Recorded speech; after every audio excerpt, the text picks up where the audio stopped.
Bonsoir à tous. Je suis Armelle Gracier, je suis la directrice des affaires industrielles du SNITEM. Je suis ravie de vous accueillir ce soir. Nous allons faire cet atelier que l'on veut extrêmement pratique, donc on espère qu'on aura plein de questions à la fin. Je vais faire cet atelier avec Nesrine. Je vous prie d'excuser Isabelle Adeno, qui nous a envoyé un message juste avant cet atelier pour nous prévenir qu'elle était encore en réunion du collège de la HAS. Visiblement, ils ont beaucoup de sujets à discuter et elle ne pourra malheureusement pas être parmi nous ce soir. Donc, j'essaierai de faire sa partie de présentation aussi clairement que possible. Donc, aujourd'hui, on voulait vous emmener dans le monde de la e-santé et de toutes les solutions digitales que vous pouvez être susceptible d'utiliser ou que vos patients peuvent utiliser. Et faire un petit point sur comment s'y retrouver dans cette affluence de solutions digitales, parce qu'il y en a qui sont des solutions de bien-être, il y a différents objets connectés, des dispositifs médicaux. L'idée, c'est de savoir un petit peu comment procéder. Voilà, je ne sais pas si je peux passer mes diapos toute seule ou pas. Allez-y, vous avez un bouton à droite, en bas de l'écran. Mais j'ai un double écran sur pas les flèches que je pouvais avoir à l'entraînement, si je peux dire. Bon, voilà, c'est très bien. Si vous pouvez passer les flèches, pour moi, ce sera parfait.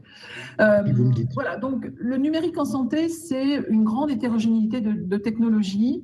Et les grands cabinets spécialisés placent la santé comme un des secteurs où le numérique va le plus progresser dans les 10 prochaines années.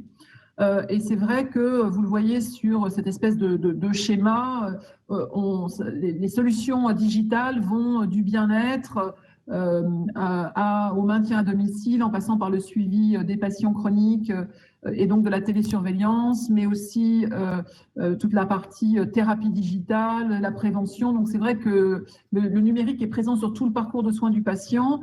Et on a une grande hétérogénéité, qu'on parle de fonctionnalité, de modalité de fonctionnement des utilisateurs. Ça peut être aussi bien des professionnels de santé que des patients, mais aussi en termes de réglementation, puisque le statut de ces différentes solutions peut être différent et donc avoir des contraintes différentes. Et bien évidemment, le dernier point qui n'est pas le moindre, c'est tout ce qui concerne la prise en charge. Diapositive suivante.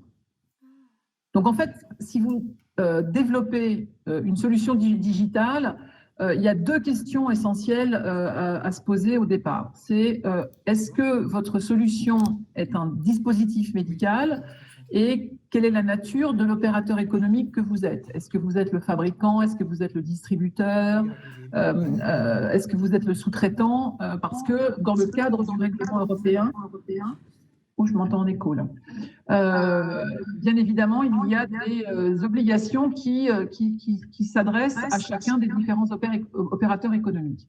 Donc, la question de la nature du produit et de savoir s'il est un dispositif médical est essentielle. Et la définition, elle est avant tout réglementaire.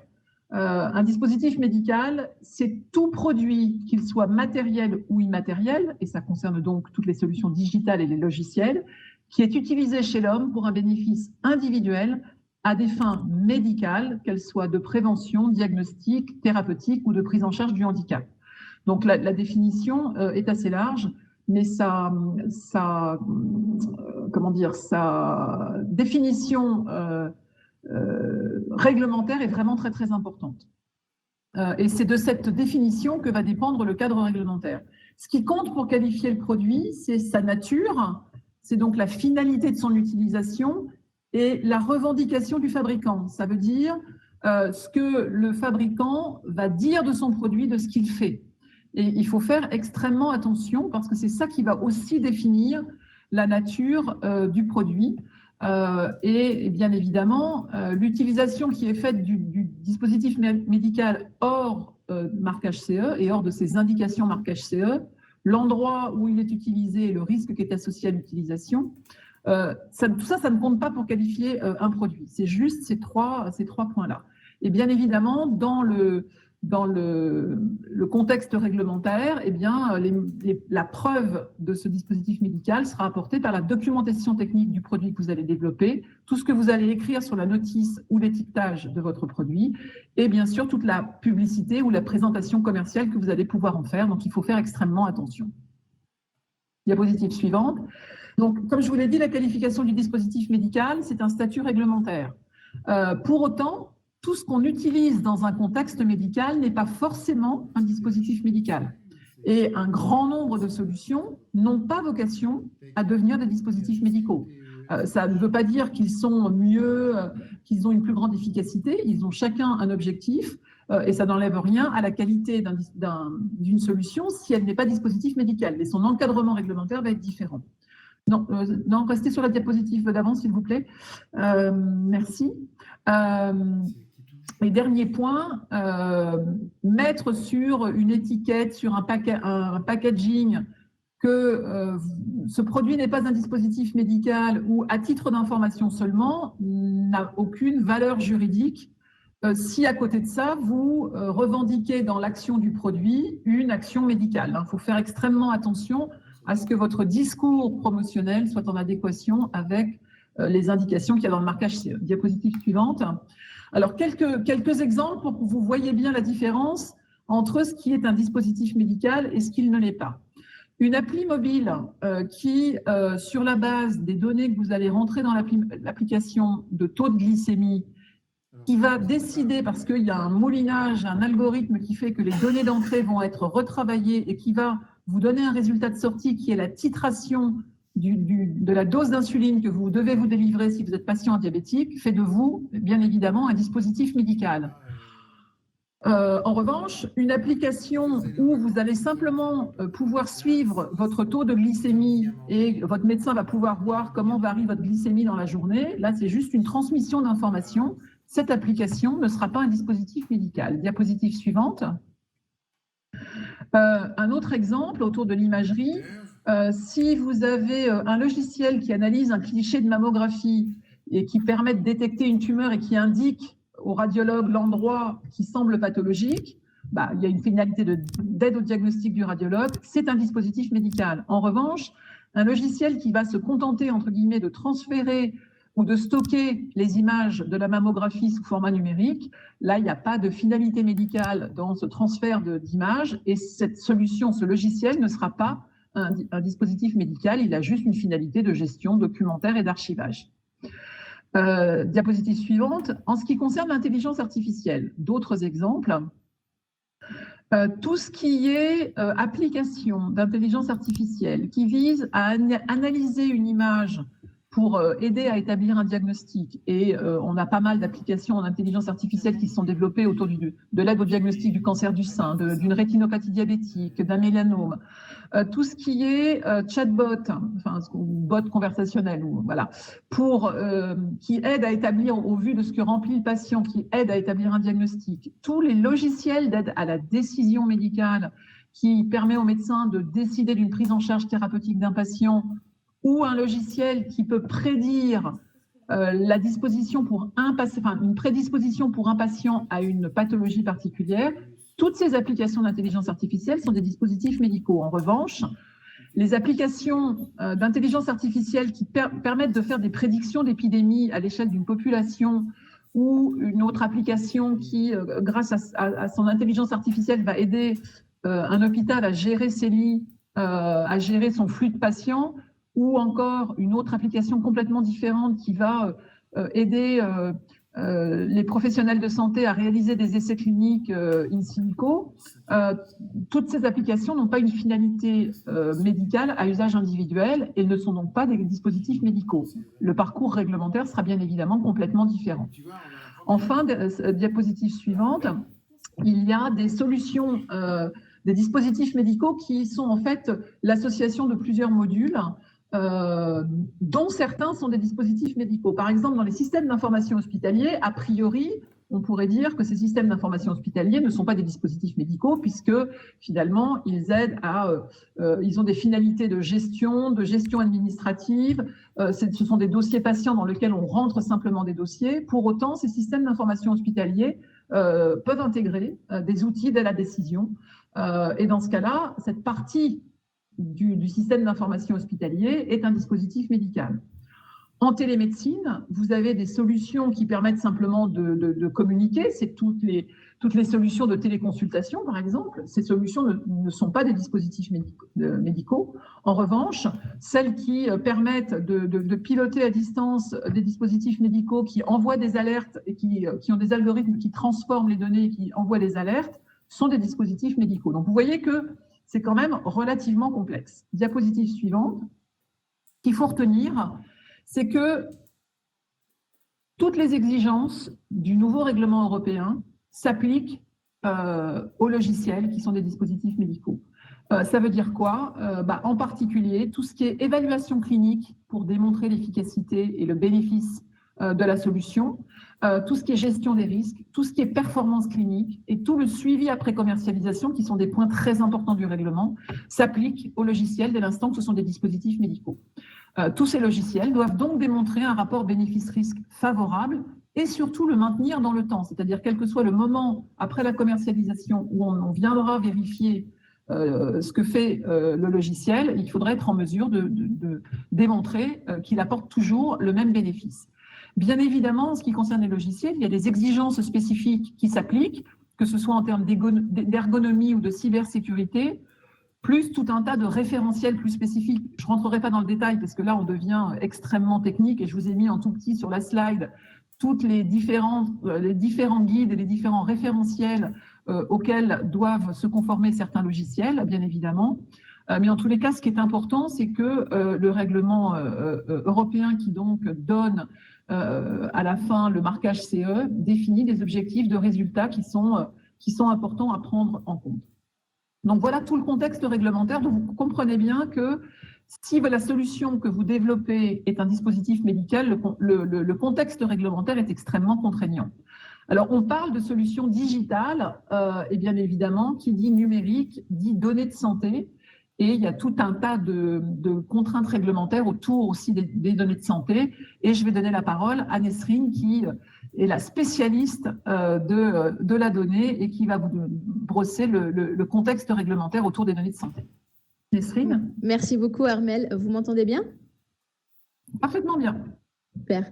Merci beaucoup. Oui. C'était très intéressant et surtout, je vais ajouter une couche de réglementaire. Donc, c'est effectivement, sur les dispositifs médicaux, il y a énormément d'enjeux de sécurité. Et qui dit sécurité, c'est aussi du diagnostic, du thérapeutique ou d'aide à la décision. Donc, il y a des enjeux de données derrière tout cela. Donc, si on peut passer les slides. Moi, je suis toujours à la dernière slide. Super, merci. Donc, il y a des enjeux de données. Alors, aujourd'hui, on est dans un monde rempli de data et la décision aujourd'hui du médecin ne peut se faire sans ces données-là. Pour autant, il est important d'avoir une certaine transparence quand on utilise des dispositifs médicaux. Alors, je vais commencer par mélanger à la fois les dispositifs médicaux et les applications qui n'en sont pas. Parce que peu importe d'ailleurs si c'est un dispositif médical ou pas, dès lors qu'on traite des données personnelles, qui plus est les données personnelles de santé, il faut appliquer la réglementation européenne, donc le fameux RGPD, et la loi informatique et liberté, voire encore plus le code de la santé publique. Donc il y a des réglementations et des textes réglementaires spécifiques à chaque activité sur ces aspects-là. Alors il y a une question, quid des solutions, excusez-moi, développées en interne par les hôpitaux qui utilisent des données de santé. Elles doivent également respecter la réglementation des données personnelles. Alors, si c'est développé sous l'égide de l'hôpital, c'est l'hôpital qui est responsable de traitement et qui doit veiller à ce que les patients soient informés, surtout si elle est développée à partir des données de santé issues du soin. Donc, c'est une exploitation de données à d'autres finalités que la prise en charge médicale, donc plutôt en finalité R&D, voire recherche. Donc, sur ces aspects-là, il y a toute une réglementation, notamment des méthodologies de référence de la CNIL qui sont mises en œuvre, ou bien même des autorisations de CNIL dans certains cas. Là, je ne vais pas rentrer dans ce détail-là, mais on pourra en parler dans la phase des questions. Donc, l'hébergement certifié des données de santé, ça c'est très connu. Alors, j'insiste sur le mot certifié parce qu'aujourd'hui, c'est une certification et plus un agrément. Donc, la certification a bien un périmètre, donc il faut faire attention. Il y a 6 activités aujourd'hui qui sont certifiées et qui sont prévues par la réglementation. Et donc, sur les 6 activités, il faut que l'hébergement des données soit couvert.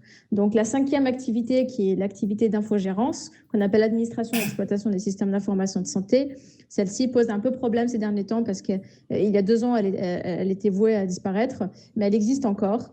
Et donc, c'est important de l'avoir en tête. Alors, je précise bien parce que souvent, elle est oubliée. Quand on utilise des cloud providers comme OVH, Amazon ou Azure qui sont HDS, il n'y a pas cette activité 5-là et il faut bien y faire attention. Donc l'information loyale des utilisateurs, je vais y revenir juste sur les utilisateurs. Je ne pense pas uniquement aux patients.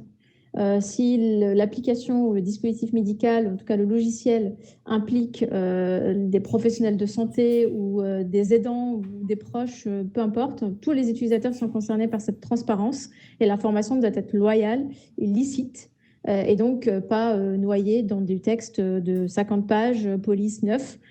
Ça compte aussi. Et donc, il y a des réglementations d'ailleurs sur la taille des polices pour que le message soit clair et compréhensible, notamment en évitant des termes juridiques trop complexes. Sur le cadre strict de transfert de données en dehors de l'Union européenne, alors je pense qu'en ce moment, vous avez dû entendre parler de pas mal de choses, notamment sur le Privacy Shield et la décision Schrems 2. Effectivement, le transfert de données en dehors de l'Union est très réglementé. Alors, il est souvent relevé quand il s'agit de transférer des données vers les États-Unis. Ce n'est pas pour rien. Les cloud providers sont souvent américains, mais pas que. Et donc, le transfert de données doit être dit et indiqué dans les notices d'utilisation des applications ou dans les politiques de protection des données ou les CGU. Peu importe le texte, mais ça doit être bien indiqué. Le pays vers lequel on transfère, pourquoi on transfère et surtout par quels moyens juridiques ce transfert est encadré. Donc ça, c'est important. Et je rappelle qu'un transfert, ce n'est pas forcément un envoi de données de l'Europe vers les États-Unis, par exemple, mais ça peut être une équipe de maintenance d'un de vos sous-traitants applicatifs qui se trouve aux États-Unis et qui accède aux données pour pouvoir réaliser l'opération de maintenance. Ça, c'est un transfert. Alors, j'ai une question de Delphine. Donc, le consentement doit être explicite pour les usagers au sens large.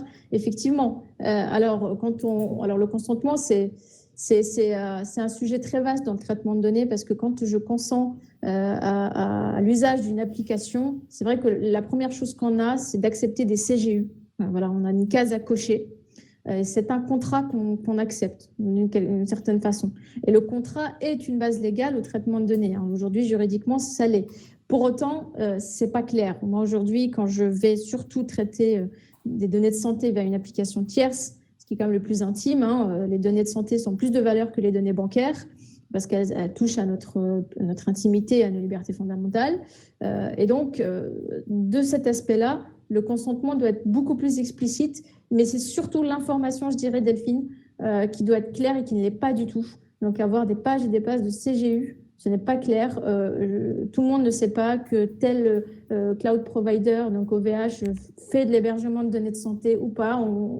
La personne lambda connaît OVH pour des sites internet classiques, connaît Microsoft pour son Outlook. Voilà. Donc, il faut aussi se remettre dans le contexte des utilisateurs et pas que les patients, les professionnels de santé aussi, parce qu'ils sont le vecteur de confiance entre le fournisseur de l'application et le patient. Il y a quand même le professionnel de santé au milieu. Donc, j'insiste ensuite sur le respect des droits des personnes. Alors, le droit d'accès, alors, il n'y a pas que ces 2 droits-là, mais j'insiste plus fortement parce que c'est les 2 les plus exercés. Donc, le droit d'accéder à ces données de santé, c'est quand même pas une nouveauté en France, mais ça a été mis en place par la réglementation européenne. Et donc, le droit d'accès aujourd'hui est un peu limité parce que c'est souvent des exports qui ne sont pas exploitables. Donc, aujourd'hui, quand on donne accès à un patient, à un professionnel de santé, donc à ces données par PDF, ce n'est pas exploitable. De la même façon, l'exercice du droit à la portabilité. Moi, aujourd'hui, je suis diabétique, j'utilise une application, un dispositif médical donc qui traite des données dans le cadre de ma maladie. Je dois pouvoir exporter ces données-là dans un format lisible si je veux utiliser une autre application. Ou je vais être suivi par un autre médecin qui utilise une autre application, par exemple. Ou peu importe, si je veux juste les partager avec des associations ou un hôpital pour faire de la recherche. Donc, il y a vraiment, alors je ne vais pas parler de la propriété des données, il y a vraiment une question de maîtrise de ces données qui aujourd'hui n'est pas tout à fait claire alors qu'on est sur des données les plus intimes et donc les plus sensibles. Donc, l'exploitation de données collectées, alors ce n'est pas tout. Si on est dans du dispositif médical, un dispositif médical, surtout Armelle, comme l'a rappelé tout à l'heure, peut être basé sur de l'intelligence artificielle, donc sur des algorithmes qui se nourrissent de données. Donc, si ces données-là n'évoluent jamais, on ne les nourrit pas, l'algorithme n'est pas nourri au fur et à mesure, si vous voulez, le conseil ou la décision elle devient vite obsolète parce que ce n'est pas le but de la technologie ni le but de la médecine, c'est quand même d'avancer. Donc, il doit se nourrir de toutes les données. Donc, les données qui sont utilisées en un temps T par tous les utilisateurs, par tous les patients et qui sont renseignés dans le dispositif médical, elles vont servir à enrichir ce dispositif médical et à en faire quelque chose de mieux. Et ça, c'est permis, ce n'est pas du tout illégal. Et nous n'avons pas besoin, d'ailleurs, du consentement du patient, puisque c'est, j'aime pas le mot implicite, mais ça fait partie du jeu, on va dire. Et c'est une finalité d'intérêt public. Et c'est pour ça que l'information en amont est très importante. Et ça, c'est la loi française qui nous le permet, c'est l'article 66 de la loi informatique et liberté, qui nous dit bien que l'évaluation, donc l'utilisation des données pour évaluer la qualité et la sécurité d'un dispositif médical ou d'un médicament, là je suis uniquement sur le DM, c'est une finalité d'intérêt public qui ne nécessite pas le consentement du patient, mais son information avec lui, pour lui, la possibilité d'exercer son droit d'opposition. Donc ça, c'est important. Alors j'ai une question d'Olivier. Est-ce que les données administratives telles que celles renseignées dans les rendez-vous en ligne sont considérées comme des données de santé? Effectivement, si vous utilisez des agendas en ligne avec vos patients et qui entre guillemets, réservent des créneaux pour avoir une consultation sur cet agenda-là, c'est une donnée de santé puisque elle n'est pas précise. C'est-à-dire, moi, je prends rendez-vous avec mon généraliste, vous n'avez pas idée de ma pathologie. Par contre, si je prends rendez-vous avec mon cardiologue et que vous voyez finalement par tous les agendas, par tous mes rendez-vous qui sont pris par le même outil, une espèce de parcours de soins numériques, vous voyez que j'ai un rendez-vous avec mon radiologue et avec mon cardiologue et puis voilà, ça continue, c'est une information de santé, clairement. Voilà, pour répondre à votre question, Olivier. Donc, cette exploitation-là des données est permise, mais doit être donc transparente avec l'exercice du droit d'opposition et la traçabilité. Souvent, les fournisseurs qui exploitent ces données-là ne l'exploitent pas tout seuls, font appel à des prestataires ou des personnes en interne. Et les données, ça part un peu partout. Quand on veut les exploiter, ce n'est pas forcément au même endroit où on les a. Donc, il faut utiliser d'autres outils, d'autres moyens, des algorithmes, du Python. Des outils d'analyse qui sont plus poussés et donc ces données-là vont devoir quitter le foyer dans lequel on les a mis pour aller ailleurs et donc être exploitées. Et ça, il y a un manque de traçabilité. Parce que si moi j'exerce mon droit d'opposition après cette transmission de données pour qu'elles soient exploitées, il faut pouvoir me réidentifier, me trouver et donc me retirer, en tout cas ne plus exploiter mes données à partir de ce moment-là. Alors j'insiste aussi sur une autre chose, l'exercice du droit d'opposition ou le retrait de l'inconsentement pour des finalités de recherche scientifique. Si c'est prouvé, si c'est pertinent, ne remet pas en cause l'exploitation des données antérieures. Parce que finalement, on va biaiser la recherche qui a déjà commencé, à laquelle on ne s'est pas opposé au début et pour laquelle parfois on a même consenti au début. Donc ça aussi, il faut beaucoup de pédagogie pour l'expliquer parce que ça peut être aussi peut-être vécu comme une violence de se faire refuser un droit sur ces données. Et il faut avoir énormément de pédagogie là-dessus. Ensuite, la valorisation des données. Alors, on entend beaucoup ce terme. Parfois, vous allez entendre monétisation des données. Moi, je préfère parler de valorisation parce que la valeur peut être aussi juste pour la prise en charge médicale. Ce n'est pas uniquement des questions pécuniaires. Et sur la valorisation des données, il y a la question de la propriété intellectuelle des données. Il faut savoir qu'il y a des données brutes qui sont entrées, puis des données enrichies. Parce qu'il y a eu un algorithme qui est passé par là et qui a créé d'autres types de données qu'on appelle données enrichies. Et ces questions-là, alors c'est plus avec les professionnels ou les établissements hospitaliers que ça se pose sur la propriété de ces données-là. Souvent, quand il y a des projets de recherche ou de développement de produits, de co-construction de produits entre l'hôpital et l'entreprise, que la question est épineuse et qui doit être d'ailleurs encadrée contractuellement et qui peut donner lieu, du coup, à la valorisation de ces données-là par l'établissement. Alors, on ne peut pas parler aujourd'hui de patients qui soient rémunérés pour le partage de ces données, par exemple, dans ce cadre-là, puisqu'ils bénéficient d'un service de prise en charge. Donc, c'est un peu l'esprit. Par contre, dans le cadre de la recherche pure, pour créer le DM, pour le développer, il y a des pays qui ont fait le choix d'inclure des patients en les rémunérant. Voilà, c'est un choix éthique qui peut être aussi discuté, voire discutable, pour lequel nous, on n'a pas à statuer en France. Jean-Yves, alors, les établissements regorgent de fichiers nominatifs non recensés inconnus des DPO, oui, effectivement, circulant sur clé USB, autre partage. Oui, effectivement, c'est des pratiques. Après, il y a la vie quotidienne. Comme tu le sais, Jean-Yves, je suis DPO de nombreux établissements. Il y a des choses qu'on ne peut pas contrôler. Et c'est énormément de sensibilisation, énormément de pédagogie, et parfois un peu du disciplinaire. Mais donc, c'est tout un travail. Hein. Le métier de DPO ne s'arrête pas à la mise en place de la conformité pendant une semaine, c'est tout au long. Dans le cadre du diabète, avec le pancréas artificiel qui va arriver, si on veut évaluer l'efficacité de ce traitement, nous n'avons pas besoin de consentement de la part du patient, si j'ai bien compris. Alors, ça dépend. Attention, je ne donne pas de conseils si je n'ai pas tout le... Alors, c'est la réponse de juriste, mais c'est la vérité, si je n'ai pas tout le contexte. Mais ça dépend, en fait. Si vous êtes dans une recherche clinique ou sur des études de données, sur des données rétrospectives, ça dépend de quel type de données vous traitez, de quelle finalité. Alors, le fondement juridique est très important parce que le consentement est un fondement juridique. Mais si vous avez un autre fondement, par exemple un intérêt légitime ou une finalité d'intérêt public, c'est différent, mais ça se défend. Donc, il y a d'autres moyens, en fait, de le faire. Mais il y a toujours une information du patient. Ça, c'est primordial. Marie, un fichier partagé de Google Drive respecte la réglementation.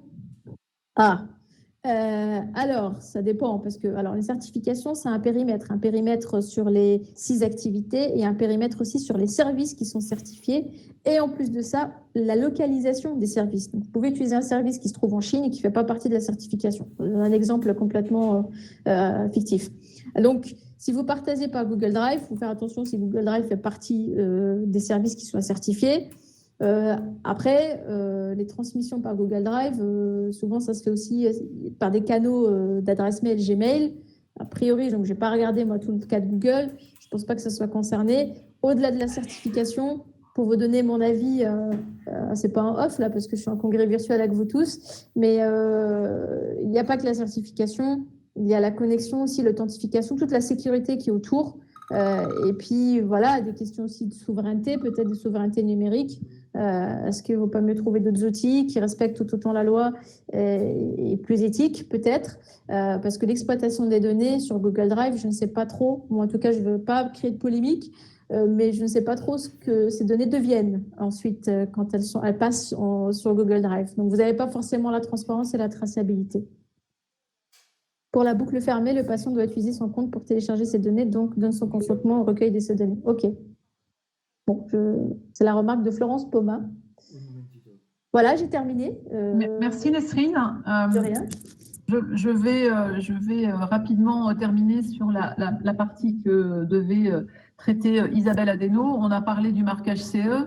En tous les cas, pour les solutions digitales qui sont des dispositifs médicaux. Donc, le marquage CE donne finalement l'autorisation de commercialiser sur le territoire de l'Union européenne. Pour autant, ça ne donne pas forcément accès au marché à ces solutions au sens prise en charge, parce que bien évidemment, on a un système de santé en France qui fait que ce qui n'est pas remboursé est plus compliqué à vendre, bien évidemment.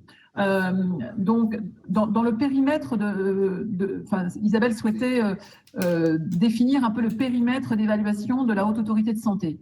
Alors, on va déjà éliminer ce qui n'est pas du tout dans son périmètre, c'est tout ce qui est objet connecté sans finalité médicale. Et donc, pour ces objets connectés, il y avait eu des travaux qui avaient été faits en courant 2017, parce que bien évidemment, comme je vous l'ai dit tout à l'heure, il y a c'est pas parce qu'on n'est pas dispositif médical qu'on ne sert à rien. Et il y a plein d'applications qui sont très intéressantes, aussi bien pour les professionnels de santé que pour les patients. Et les deux parties sont parfois très démunies devant l'offre qui est dans certains secteurs pléthoriques.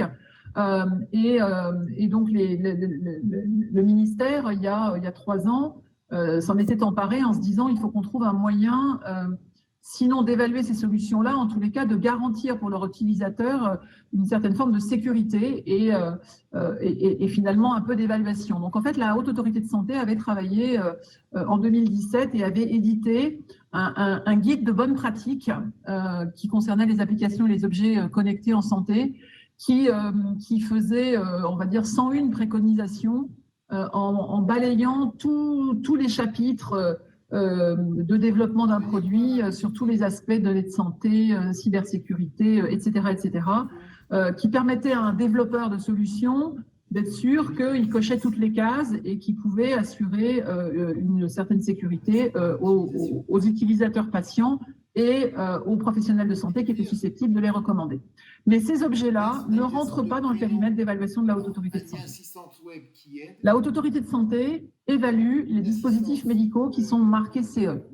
Et elle évalue les dispositifs médicaux qui sont à usage individuel et qui apportent un bénéfice aux patients. Toutes les solutions digitales qui sont des dispositifs médicaux, mais qui sont utilisés par les professionnels de santé, peuvent être prises en charge le plus souvent au travers d'un acte médical. Et dans ce cas-là, c'est l'acte qui va être évalué par la Haute Autorité de Santé, mais pas le dispositif en lui-même. Donc, le périmètre de la Haute Autorité de Santé, c'est le dispositif médical, donc le logiciel dispositif médical à usage individuel qui va être évalué par la Haute Autorité de Santé. Pour exemple, dans ces solutions digitales qu'on pourrait appeler thérapie digitale, vous avez la solution Diabéo, qui donc permet à un patient diabétique de titrer sa dose d'insuline à s'injecter. Vous avez plus récemment la solution MoveCare, qui est un questionnaire prédictif de la rechute d'un cancer du poumon, qui a été, il y a quelques mois, évalué par la Haute Autorité de Santé et qui est maintenant pris en charge sur la liste des produits et prestations, sur la LPP, par la Sécurité sociale. Donc ça, c'est le périmètre d'évaluation de la Haute Autorité de Santé. Comme vous le savez, la Haute Autorité de Santé, enfin comme vous le savez ou pas d'ailleurs, travaille beaucoup sur toutes ces solutions numériques. Vous l'avez vu, elles sont multiples et en fonction de ce qu'elles font, de leur fonctionnalité, elles peuvent se trouver dans des situations différentes. Et donc la Haute Autorité de Santé travaille sur une classification fonctionnelle de ces solutions digitales qui est en cours d'élaboration et qui sera publiée, j'imagine, dans les semaines à venir. Et elle réfléchit aussi sur la façon d'évaluer les solutions d'intelligence artificielle et elle a publié un guide à destination des industriels pour qu'ils sachent comment construire leur dossier, le dossier qu'ils vont déposer à la Haute Autorité de Santé pour l'évaluation de leurs solutions digitales, pas d'intelligence artificielle. Voilà ce qu'on pouvait vous dire sur... c'est un sujet extrêmement vaste, donc on a été forcément un peu rapide sur le sujet. Alors dans les questions, je suis désolée, je n'y ai pas répondu en temps réel parce que je n'ai pas vu la question arriver quand je faisais la présentation. Il y a quelqu'un, c'est Philippe, je crois, qui... non, oui, c'est ça. Philippe qui demandait quel type de DM 1 ou 2A. Alors là, dit comme ça, comme je ne sais pas à quoi ça faisait référence, j'ai un peu de mal à vous répondre. Mais dans les solutions digitales, on va dire que la classification s'applique de la même manière que sur n'importe quel dispositif médical, c'est-à-dire que ça va dépendre du risque qu'elle fait courir aux patients. Donc, il y a beaucoup de solutions qui sont des dispositifs de classe 1, c'est-à-dire qui sont en auto-certification. Il faut répondre à un cahier des charges, mais il n'y a pas besoin de passer par un organisme notifié qui va auditer l'entreprise, la solution, son dossier et délivrer le marquage CE. Mais après, on peut avoir des solutions qui sont en classe 2A ou en classe 2B, voire en classe 3 pour certaines, parce que le risque qu'elles font courir aux patients en cas de problème est important et donc c'est ce qui définit la classe du dispositif médical. Donc je ne sais pas si vous avez d'autres questions, que ce soit sur l'aspect réglementaire ou sur l'aspect accès au marché. Je crois qu'on a déjà un petit peu dépassé le timing, mais visiblement il y a eu beaucoup de questions sur les data. C'est un sujet qui est extrêmement complexe. Ok, écoutez, visiblement, il n'y a plus de questions de la part des participants. Il me reste à vous remercier, de remercier Nesrine d'avoir fait cet atelier avec moi. Merci, Armelle. D'être resté aussi tard pour nous écouter, en espérant que ce petit atelier vous aura été utile si vous développez des solutions digitales pour vos patients ou même pour vos collègues. Merci à toi, Armelle. Merci à tous. Merci à tous. Bonne soirée. Bonsoir.